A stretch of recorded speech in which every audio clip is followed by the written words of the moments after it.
মাই Twinkle blog. আজি মই আপোনালোকৰ ওচৰত দেখাব বিচাৰিছোঁ আমাৰ মৰমৰ গাঁওখনি। চাওকচোন কিবা ধুনীয়া লাগিছে মৰমৰ গাঁওখনি নহয় জানো। তাৰ আগতে মই এটা কথা ক'ব বিচাৰিছোঁ, মোৰ ভাগৰ চেনেলটো নতুন চেনেল হয়।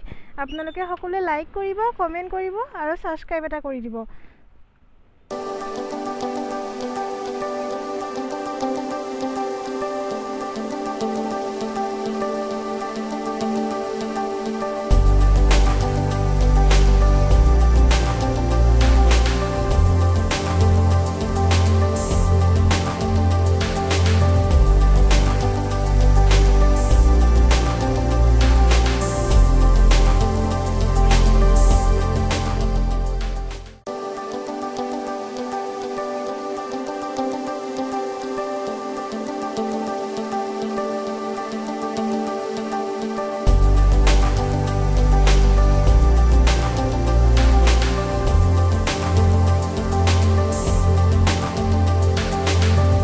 আজি মোৰ ভিডিঅ'টো ইমানেই আছিল। আপোনালোকে কেনেকুৱা পালে মোক লাইক কৰিব আৰু কমেণ্ট কৰি জনাই দিব আৰু লগতে ছাবস্ক্ৰাইব এটা কৰি দিব।